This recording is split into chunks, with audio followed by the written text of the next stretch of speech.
Hey guys, what's the crack? So this video, we're going to go over what are contact and non-contact forces. Normally get like a 2-marker, ask you to define what a contact and a non-contact force is. So hopefully this video is really helpful, and remember you can always go to my resources for extra help and revision. And comment below if there's anything extra you want, and make sure to give it a like if you find it helpful. So, contact and non-contact forces, what are they? Same thing like contact sports. Contact sports if people hit each other, right? So contact sports is when the objects are touching. That's all you need to write in your exam, when the objects are touching. Whereas non-contact means the objects are not touching. Or another way you might see that, if I can spell touching, T-O-U-C-H, another way you might see that is that the force is at a distance. Okay, so an example of when the objects don't have to touch or the objects at a distance is in your magnets. So everyone's played with magnets. You know magnets stick to your fridge. Magnets have 2 poles, right? They have either a north pole or they have a south pole. Okay, you probably seen things like little red and blue magnets in school. So if I've got 2 magnets that have 2 north poles facing each other, maybe you've played with them before, trying to push those 2 north poles to each other, they won't want to touch each other. They want to get repelled away from each other. Okay, so that's this type of a non-contact force, is that magnetic force. Because again, even though the magnets aren't touching, they'll try to get repelled away from each other. Another one is when you look at charges. So you've learned the rule that opposites attract, lights repel, like opposite people get attracted to each other. So if I have a positive charge and a positive charge, what happens is those 2 charges want to get repelled away from each other. They want to push away from each other.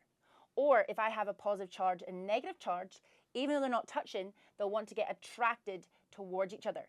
An example of that is in the nucleus. So you know how you've got the nucleus that's got your positive protons and your neutral neutrons? And then we have these things called electrons that are negatively charged, they're orbiting. They want to get attracted towards each other. So this force is called the electrostatic force. So again, it's another non-contact force because they don't have to be touching. And the last non-contact force that you know about is the one called gravity, or that gravitational force. You know that's a non-contact force because right now I'm not touching the earth, right? I'm on the 2nd floor of this building, but I still get pulled under gravity. If I jump up, I still get pulled down, right? So again, there's the surface of the earth, there's the center of the earth. If we jump up, we don't fly off into space, okay? We get pulled back down towards the center of the earth. So yeah, even though you end up eventually touching the earth, you get pulled down here even though you're not touching it.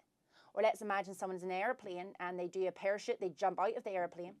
Again, they're not touching the earth, but they still feel force pulling them down towards the center of the earth. They still fall down because it is a non-contact force. Okay, opposite ones then. Contact forces. We just said that's when objects touching. Big one people know about is friction in cars. So there's my car. We know if you're driving along, you have friction between the tires and the road. So friction is a contact force, right? The car is trying to move forwards, but friction tries to oppose that motion, trying to pull it back. You also know about friction. If you're cold and you try to rub your hands together, that's that friction, that contact between your 2 hands helps you to heat up. Okay, other contact forces is tension. So tension is in ropes. So for example, maybe you like to play tug of war at school. Okay, you're pulling the rope and your friend's pulling the rope. You have tension in the rope, right? You're trying to pull this person towards you and they're trying to pull you towards them. So you've got tension in the rope. They're actually touching the rope. So tension is another example of a contact force. Another one that's easier to remember because of its name is called the normal contact force. So the normal contact force is, let's say I'm standing on the ground. We just said we know that gravity, that non-contact force, is trying to pull you down. We don't fall down the center of the earth. There must be another force pushing you back up. And that force that's pushing you back acts for your feet from the floor, and that's called the normal contact force. So you have to be touching the ground to get it. So again, if my car tires are on the road, we also have the normal contact force acting through the tires, right? Trying to push the car up.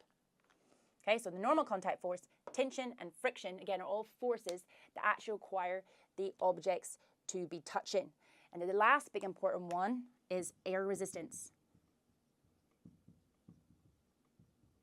So a lot of people think this is a non-contact force, but it's a contact force, right? Right now there's air particles all around me, and when I walk, they're touching me. If I was to run, they'll hit me a lot faster. A lot more of them will hit me. If I was in a car and I put my hand at the window, because they're hitting me so fast, because my speed is so large, they'll shove my hand back, okay? So you more notice it if you're in the car and try to stick your hand out. So air resistance, again, let's say I go for a jog. I don't know how to draw me running, but let's say that's me running. My hair will be pushed back, right? Because those air particles are actually hitting me. Okay, so that's called air resistance. Another one is about water resistance. Okay, so they're kind of the same thing. So for example, if I'm swimming in water, I know it's quite hard to do, sore my muscles, because the water particles are trying to push me back. So let's say, again, I'm swimming in the water. Again, all those water particles will try to push me back. So instead of drawing every single air particle hitting us, what we can do instead is we can just draw air resistance as one force trying to push you back. So hopefully you find this helpful.